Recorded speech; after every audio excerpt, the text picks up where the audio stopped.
بسم اللہ الرحمن الرحیم۔ السلام علیکم۔ نبی کریم صلی اللہ علیہ وآلہ وسلم نے فرمایا، کچھ عورتیں ہیں جو کپڑا پہننے والی ہیں مگر وہ برہنہ ہیں، دوسروں کو مائل کرنے والی ہیں اور خود بھی مائل ہونے والی ہیں۔ ایسی عورتیں ہرگز جنت میں نہیں جائیں گی اور نہ اس کی خوشبو سونگھ پائیں گی، حالانکہ جنت کی خوشبو دور دور تک آئے گی۔ مسلم شریف حدیث نمبر 397۔ ان میں جو 10 گناہگار عورتوں کی نشانیاں بتائی گئی ہیں وہ کچھ یوں ہیں: بے پردہ، تیز زبان والی عورت، ہر وقت موت مانگنے والی، دین کا مذاق اڑانے والی، چغل خور عورت، احسان جتلانے والی، شوہر کی نافرمانی، غیبت کرنے والی، بال کھول کر چلنے والی اور بغیر ضرورت کے گھر سے نکلنے والی۔ اور اسی طرح نیک عورت کی کچھ نشانیاں: خاوند کی مددگار، نماز کی پابند، اپنی عزت کی حفاظت کرنے والی، شوہر کی فرما بردار، خوش اخلاق، صبر اور شکر کرنے والی۔ 3 قسم کی عورتیں ہیں جنہیں دیکھ کے اللہ تعالیٰ مسکراتا ہے۔ ان کی جو خوبیاں ہیں وہ بتاتی ہوں۔ پہلی خوبی، پردہ۔ پردہ کسی بھی خاتون کی ایسی خوبی ہے جو اللہ تعالیٰ کو بہت پسند ہے۔ دوسری خوبی جو اللہ کو بہت زیادہ پسند ہے وہ ہے اپنے شوہر سے ٹوٹ کر محبت کرنا۔ تیسری خوبی، اللہ کے آگے جھکنا، رکوع و سجود کرنا اور قرآن پاک پڑھنے والی عورت۔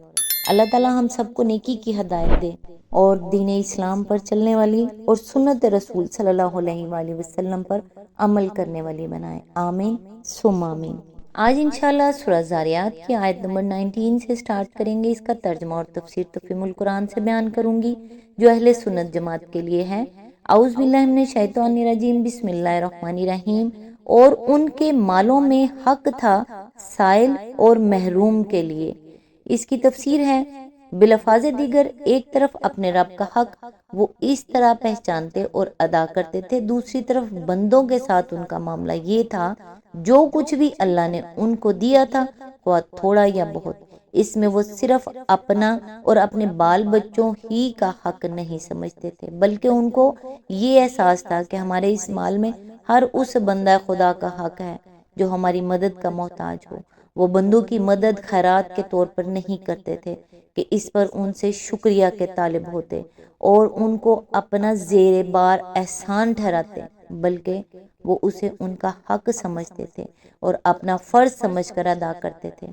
پھر ان کی یہ خدمت خلق صرف انہی لوگوں تک محدود نہ تھی جو خود سائل بن کر ان کے پاس مدد مانگنے کے لیے آتے، بلکہ جس کے متعلق بھی ان کے علم میں یہ بات آ جاتی تھی کہ وہ اپنی روزی پانے سے محروم رہ گیا ہے، اس کی مدد کے لیے وہ خود بے چین ہو جاتے تھے۔ کوئی یتیم بچہ جو بے سہارا رہ گیا ہو، کوئی بیوہ جس کا کوئی سہارا نہ ہو، کوئی معذور جو اپنی روزی روٹی کے لیے ہاتھ پاؤں نہ مار سکتا ہو، کوئی شخص جس کا روزگار چھوٹ گیا ہو یا جس کی کمائی اس کی ضرورت کے لیے کافی نہ ہو رہی ہو، کوئی شخص جو کسی آفت کا شکار ہو گیا ہو اور اپنے نقصان کی تلافی خود نہ کر سکتا ہو، غرض کوئی حاجت مند ایسا نہ تھا جس کی حالت ان کے علم میں آئی ہو اور وہ اس کی دستگیری کر سکتے ہوں، اور پھر بھی انہوں نے اس کا حق مان کر اس کی مدد کرنے سے دریغ کیا ہو۔ یہ 3 صفات ہیں جن کی بنا پر اللہ تعالیٰ ان کو متقی اور محسن قرار دیتا ہے اور فرماتا ہے کہ انہی صفات نے ان کو جنت کا مستحق بنایا ہے۔ ایک یہ کہ آخرت پر ایمان لا کر انہوں نے ہر اس روش سے پرہیز کیا جسے اللہ اور اس کے رسول نے اخروی زندگی کے لیے تباہ کن بتایا تھا۔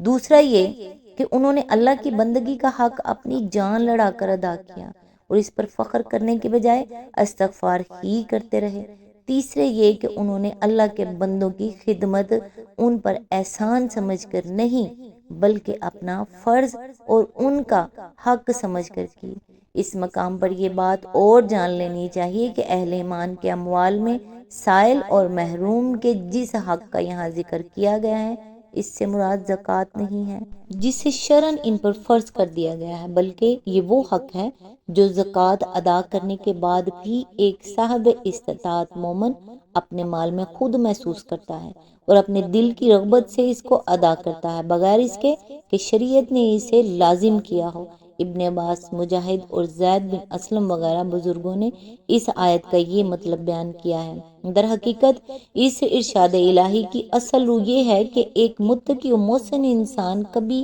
اس غلط فہمی میں مبتلا نہیں ہوتا کہ خدا اور اس کے بندوں کا جو حق میرے مال میں تھا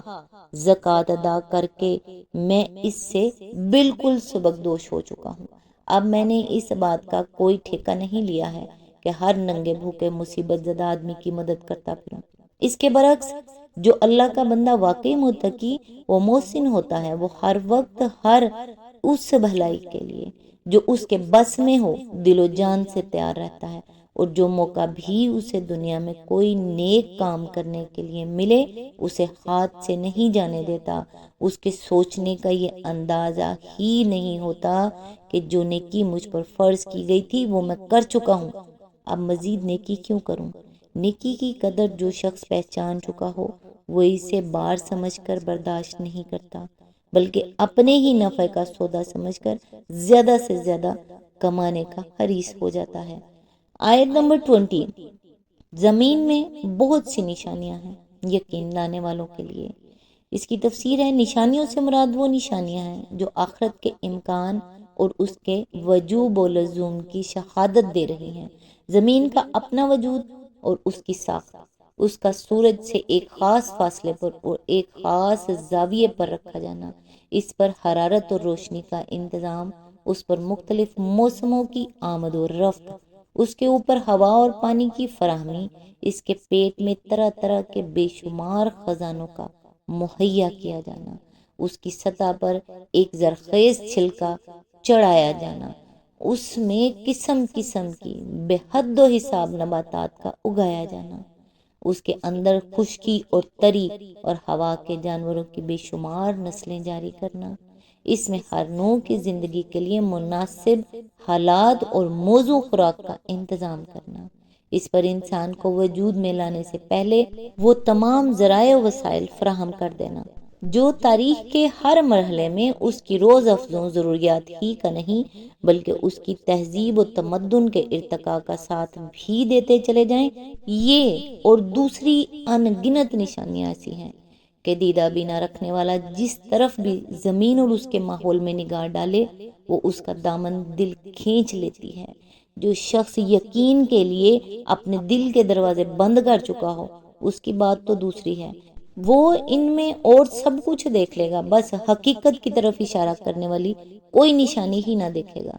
مگر جس کا دل تعصب سے پاک اور سچائی کے لیے کھلا ہوا ہے وہ ان چیزوں کو دیکھ کر ہرگز یہ تصور قائم نہ کرے گا کہ یہ سب کچھ کسی اتفاقی دھماکے کا نتیجہ ہے یا کئی ارب سال پہلے کائنات میں اچانک برپا ہوا تھا، بلکہ اسے یقین آ جائے گا کہ یہ کمال درجے کی حکیمانہ صنعت ضرور ایک قادر مطلق اور دانا و بینا خدا کی تخلیق ہے، اور وہ خدا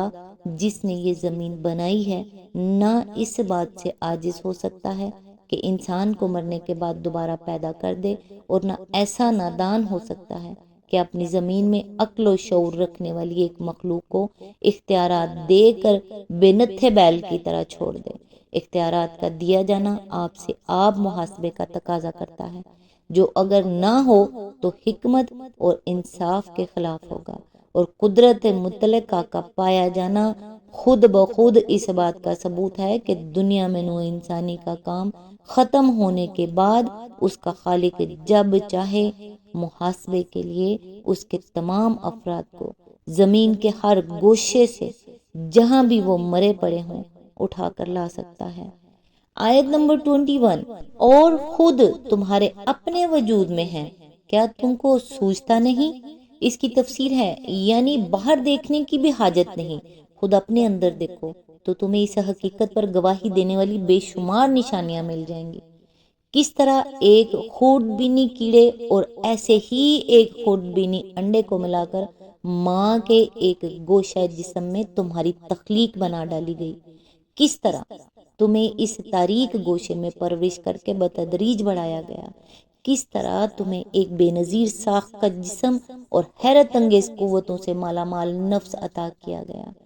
کس طرح تمہاری بناوٹ کی تکمیل ہوتے ہی شکم مادر کی تنگ و تاریک دنیا سے نکال کر تمہیں اس وسیع و عریض دنیا میں اس شان کے ساتھ لایا گیا کہ ایک زبردست خود کار مشین تمہارے اندر نصب ہے، جو روز پیدائش سے جوانی اور بڑھاپے تک سانس لینے، غذا ہضم کرنے، خون بنانے اور رگ رگ میں اس کو دوڑانے، فضلات خارج کرنے، تحلیل شدہ اجزاء جسم کی جگہ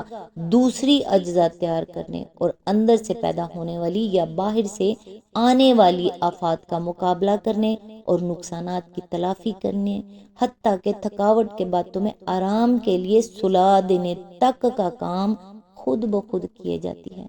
بغیر اس کے کہ تمہاری توجیہات اور کوششوں کا کوئی حصہ زندگی کی ان بنیادی ضروریات پر صرف ہو۔ ایک عجیب دماغ تمہارے کاسائے سر میں رکھ دیا گیا ہے، جس کی پیچیدہ تہوں میں عقل، فکر، تخیل، شعور، تمیز، ارادہ،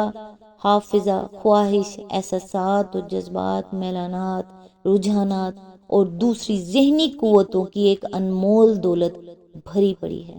بہت سے ذرائع علم تم کو دیے گئے ہیں، جو آنکھ، ناک، کان اور پورے جسم کی کھال سے تم کو ہر نوعیت کی اطلاعات بہم پہنچاتے ہیں۔ زبان اور گویائی کی طاقت تم کو دے دی گئی ہے، جس کے ذریعے سے تم اپنے ما فی الضمیر کا اظہار کر سکتے ہو، اور پھر تمہارے وجود کی اس پوری سلطنت پر تمہاری انا کو ایک رئیس بنا کر بٹھا دیا گیا ہے کہ ان تمام قوتوں سے کام لے کر رائے قائم کرو اور یہ فیصلہ کرو کہ تمہیں کن راہوں میں اپنے اوقات، محنتوں اور کوششوں کو صرف کرنا ہے،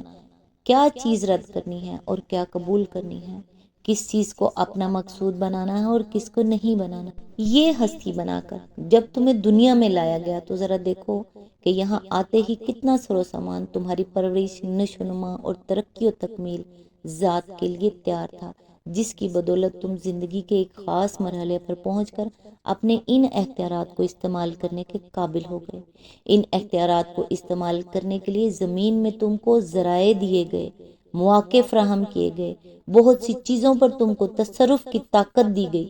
بہت سے انسانوں کے ساتھ تم نے طرح طرح کے معاملات کیے، تمہارے سامنے کفر و ایمان، فسق و اطاعت، ظلم و انصاف، نیکی و بدی، حق و باطل کی تمام راہیں کھلی ہوئی تھیں، اور ان راہوں میں سے ہر ایک کی طرف بلانے والے اور ہر ایک کی طرف لے جانے والے اسباب موجود تھے۔ تم میں سے جس نے جس راہ کو بھی انتخاب کیا اپنی ذمہ داری پر کیا، کیونکہ فیصلہ و انتخاب کی طاقت اس کے اندر ودیت تھی، ہر ایک کے اپنے ہی انتخاب کے مطابق اس کی نیتوں اور ارادوں کو عمل میں لانے کے جو مواقع اس کو حاصل ہوئے، ان سے فائدہ اٹھا کر کوئی نیک بنا اور کوئی بد، کسی نے ایمان کی راہ اختیار کی اور کسی نے کفر و شرک یا دہریت کی راہ لی، کسی نے اپنے نفس کو ناجائز خواہشات سے روکا اور کوئی بندگی نفس میں سب کچھ کر گزرا، کسی نے ظلم کیا اور کسی نے ظلم سہا، کسی نے حقوق ادا کیے اور کسی نے حقوق مارے، کسی نے مرتے دم تک دنیا میں بھلائی کی اور کوئی زندگی کی آخری ساتھ تک برائیاں کرتا رہا، کسی نے حق کا بول بالا کرنے کے لیے جان لڑائی اور کوئی باطل کو سر بلند کرنے کے اہل حق پر دست درازیاں کرتا رہا۔ اب کیا کوئی شخص جس کے ہیے کی آنکھیں بالکل ہی پھوٹ نہ گئی ہوں یہ کہہ سکتا ہے کہ اس طرح کی ایک ہستی زمین پر اتفاقاً وجود میں آ گئی ہے؟ کوئی حکمت اور کوئی منصوبہ اس کے پیچھے کار فرما نہیں ہے۔ زمین پر اس کے ہاتھوں یہ سارے ہنگامے جو برپا ہو رہے ہیں سب بے مقصد ہیں اور بے نتیجہ ہی ختم ہو جانے والے ہیں۔ کسی بھلائی کا کوئی ثمر اور کسی بدی کا کوئی پھل نہیں، کسی ظلم کی کوئی داد اور کسی ظالم کی کوئی باز پرس نہیں۔ اس طرح کی باتیں ایک عقل کا اندھا تو کہہ سکتا ہے، یا پھر وہ شخص کہہ سکتا ہے جو پہلے سے قسم کھائے بیٹھا ہے کہ تخلیق انسان کے پیچھے کسی حکیم کی حکمت کو نہیں ماننا ہے، مگر ایک غیر متعصب صاحب عقل آدمی یہ مانے بغیر نہیں رہ سکتا کہ انسان کو جس طرح جن قوتوں اور قابلیتوں کے ساتھ اس دنیا میں پیدا کیا گیا ہے اور جو حیثیت اس کو یہاں دی گئی ہے وہ یقیناً ایک بہت بڑا حکیمانہ منصوبہ ہے، اور جس خدا کا یہ منصوبہ ہے اس کی حکمت لازماً یہ تقاضا کرتی ہے کہ انسان سے اس کے اعمال کی باز پرس ہو، اور اس کی قدرت کے بارے میں یہ گمان کرنا درست نہیں ہو سکتا کہ جس انسان کو وہ ایک خودبینی خلیے سے شروع کر کے اس مرتبے تک پہنچا چکا ہے اسے پھر وجود میں نہ لا سکے گا۔ آج تک کے لیے بس اتنا ہی، نیکسٹ انشاءاللہ آیت نمبر 22 سے سٹارٹ کریں گے۔ تب تک کے لیے دعاؤں میں یاد رکھیے گا۔ اللہ حافظ۔